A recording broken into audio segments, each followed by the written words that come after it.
Halo semuanya, izin memperkenalkan diri. Nama saya Ajeng Septiana, NIM 223051, Prodi Manajemen SDM, kelas RA1, semester 6. Video ini dibuat dan diposting untuk memenuhi syarat penilaian ujian tengah semester atau UTS pada mata kuliah Manajemen Kinerja dengan dosen pengampu Bapak Muhammad Teguh Setiadi, SE, MM, CTMP, CMC, CPGAM, CPLM, CIB. Oke, langsung saja ke materi yang akan saya bahas pada video presentasi kali ini. Oke, pada kesempatan kali ini saya akan menerangkan tentang manajemen kinerja, yaitu tentang pembahasan yang pertama ada arti penting dan manfaat manajemen kinerja, yang kedua dimensi kinerja bagi organisasi, yang ketiga pendekatan sistem dalam manajemen, keempat, model strategic planning. Yang kelima, teknik pengukuran kinerja. Dan yang terakhir ada teknik, strategi, dan analisis kebutuhan kompetensi. Oke, langsung lanjut saja ke materi yang pertama, ada arti penting dan manfaat manajemen kinerja. Nah, manajemen kinerja itu adalah pengelolaan pencapaian hasil wujud yang efektif dan efisien dalam upaya pekerja, manajer untuk keberhasilan organisasi serta tujuan yang diinginkan tercapai. Sedangkan kinerja merupakan sebuah proses bagaimana pengelolaan pekerjaan sementara berlangsung untuk menuju pada kesuksesan. Nah, selanjutnya yaitu manfaat. Manfaat kinerja karyawan adalah dampak dari prestasi yang dimiliki oleh individu dalam suatu organisasi yang ditunjukkan secara langsung, bersifat menguntungkan bagi karyawan dan organisasi itu sendiri karena dicapai berdasarkan hasil kinerja yang maksimal. Selanjutnya, sebagaimana menurut Wibowo 2016 menyatakan bahwa manajemen kinerja tidak hanya memfokuskan pada keluaran dan hasil kerja langsung dari sumber daya manusia. Manajemen kinerja perlu memperhatikan manfaat atau dampak dari hasil kerja. Nah, dampak hasil dari kerja ini dapat bersifat positif bagi organisasi. Misalnya, karena keberhasilan seseorang mewujudkan prestasinya berdampak meningkatkan motivasi sehingga semakin meningkatnya kinerja organisasi. Namun demikian, dampak keberhasilan seseorang dapat bersifat negatif.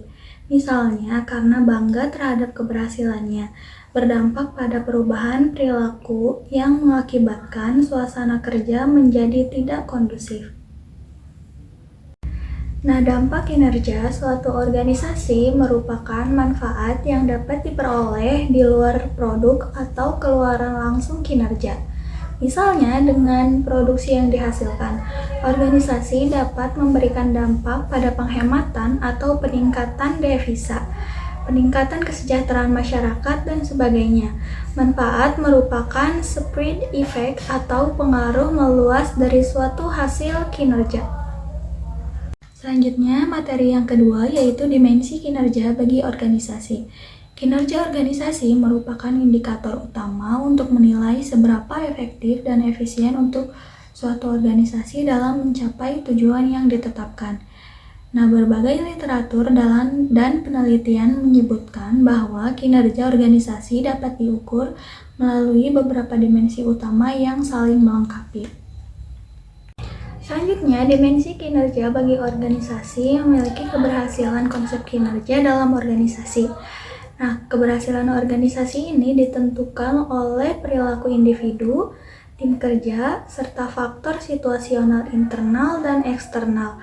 Pengukuran kinerja organisasi meliputi aspek keahlian, pengetahuan, sikap, motivasi pegawai, serta efektivitas operasional. Balance Scorecard digunakan sebagai metode pengukuran kinerja dengan 4 perspektif utama. Yang pertama yaitu keuangan, kedua pelanggan, ketiga proses bisnis internal, dan yang terakhir keempat yaitu pembelajaran dan pertumbuhan. Selanjutnya yaitu proses kinerja organisasi dalam kualitas dan pelayanan.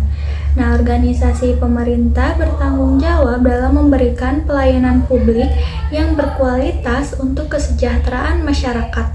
Efektivitas Organisasi dalam kinerja manajemen berdampak langsung pada peningkatan layanan publik. Nah, ada beberapa faktor yang mempengaruhinya. Yang pertama yaitu faktor pribadi, keterampilan dan pengetahuan pegawai. Yang kedua, faktor kepemimpinan, yaitu gaya kepemimpinan yang mempengaruhi motivasi kerja. Yang ketiga, faktor sistem, yaitu prosedur kerja, desain pekerjaan, dan fasilitas kerja. Yang keempat, indikator. Nah, kualitas, kuantitas, ketetapan waktu, permulaan, dan komunikasi. Nah, keberhasilan organisasi bergantung pada kepemimpinan, tim kerja, dan faktor situasional internal serta eksternal. Persamaan Pearce and Gardner 2002 menyatakan bahwa kinerja sama dengan fungsi dari individu dikali situasi. Nah, balance scorecard digunakan untuk mengukur dan memancarkan kinerja organisasi secara komprehensif. Selain itu, indikator utama dalam penilaian kinerja organisasi mencakup aspek pelanggan, proses bisnis, pembelajaran, dan keuangan. Lanjut ke materi yang ketiga, yaitu pendekatan sistem dalam manajemen.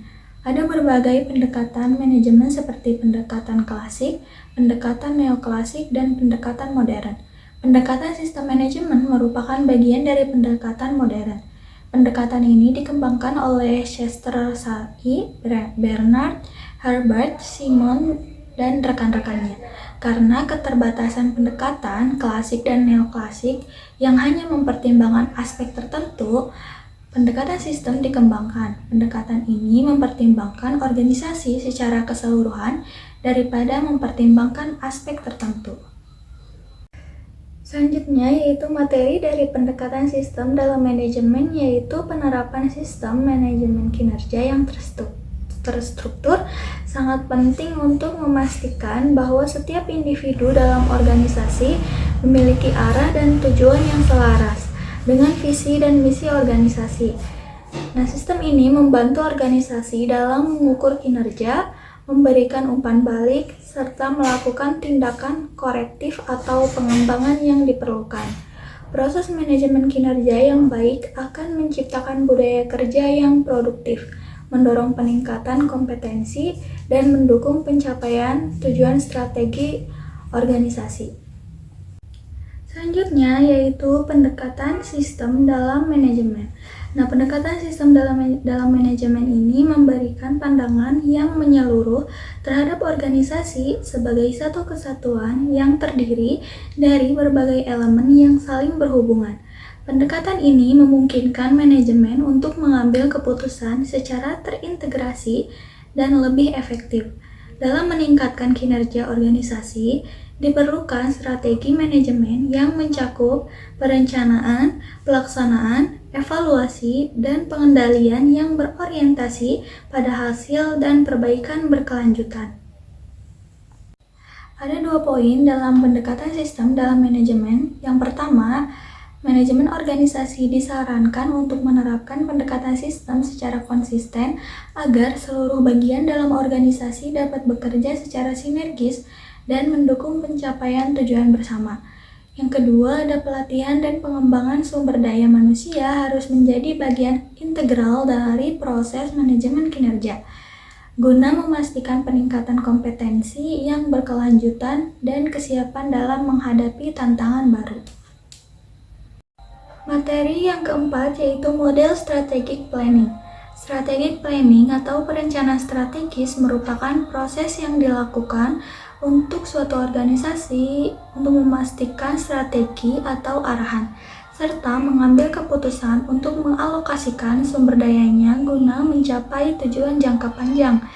Ini melibatkan penetapan visi dan misi dari perusahaan, analisis lingkungan internal dan eksternal, serta perumusan strategi untuk mencapai sasaran yang telah ditetapkan. Nah, perencanaan strategis ini berbeda dengan perencanaan operasional jangka pendek.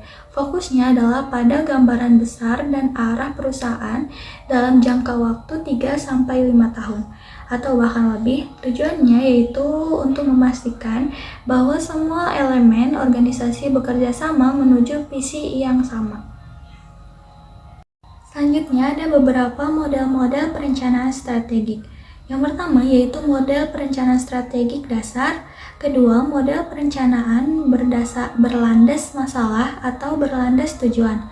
Yang ketiga model pelurusan, keempat model perencanaan skenario, kelima model perencanaan organik atau pengorganisasian diri, yang keenam model proses perencanaan strategi learner. Materi yang kelima yaitu teknik pengukuran kinerja. Pengukuran kinerja merupakan proses penting dalam manajemen organisasi untuk menilai sejauh mana individu, tim, atau organisasi telah mencapai tujuan yang telah ditetapkan. Berbagai teknik dan metode telah dikembangkan untuk memastikan pengukuran kinerja dilakukan secara objektif, komprehensif, dan relevan. Selanjutnya yaitu teknik pengukuran kinerja. Nah, metode pengukuran kinerja adalah cara untuk menilai dan mengevaluasi seberapa baik seseorang atau organisasi dalam mencapai tujuan dan sasaran yang telah ditetapkan. Nah, ada beberapa metode populer meliputi Balanced Scorecard (BSC), Key Performance Indicator (KPIs), Management by Objectives (MBO), dan Performance Pyramid System (PPS). Nah, berikut ini adalah penjelasan lebih detail tentang beberapa metode pengukuran kerja. Yang pertama itu Balanced Scorecard atau BSC. BSC adalah metode yang menggunakan 4 perspektif untuk mengukur kinerja organisasi. Yang pertama, keuangan, kedua pelanggan, 3 proses internal dan pembelajaran serta pertumbuhan. Nah, metode ini membantu organisasi memahami kinerja mereka secara lebih komprehensif. Yang kedua ada Key Performance Indicator atau KPIs. KPIs adalah indikator kinerja utama yang digunakan untuk mengukur pencapaian tujuan strategis. KPI ini membantu organisasi mengukur kinerja secara efektif dan memonitor kemajuan terhadap tujuan yang telah ditetapkan. Yang ketiga, Management by Objectives atau MBO. MBO adalah metode di mana karyawan diberikan tujuan dan sasaran tertentu, dan kinerja mereka dinilai berdasarkan pencapaian tujuan tersebut. Nah, metode ini mendorong karyawan untuk terlibat dalam perencanaan dan pencapaian tujuan. Yang keempat ada Performance Pyramid System atau PPS. PPS ini adalah sistem yang mengukur kinerja berdasarkan berbagai aspek seperti produktivitas, kualitas, dan inovasi.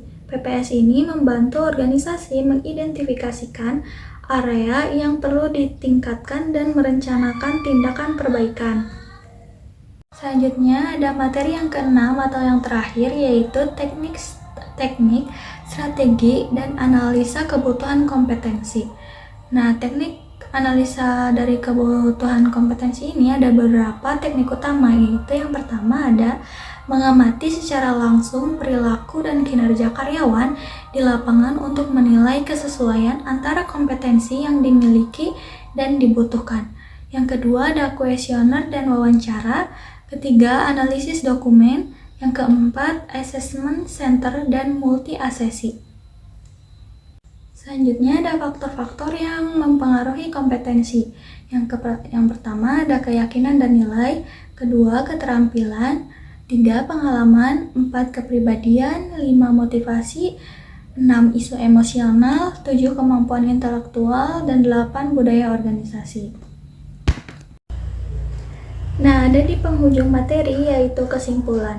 Nah, kesimpulan yang telah saya bahas dari video presentasi kali ini yaitu manajemen kinerja adalah proses sistematis untuk merencanakan, memantau, dan mengevaluasi kinerja individu atau tim guna mencapai tujuan organisasi secara efektif.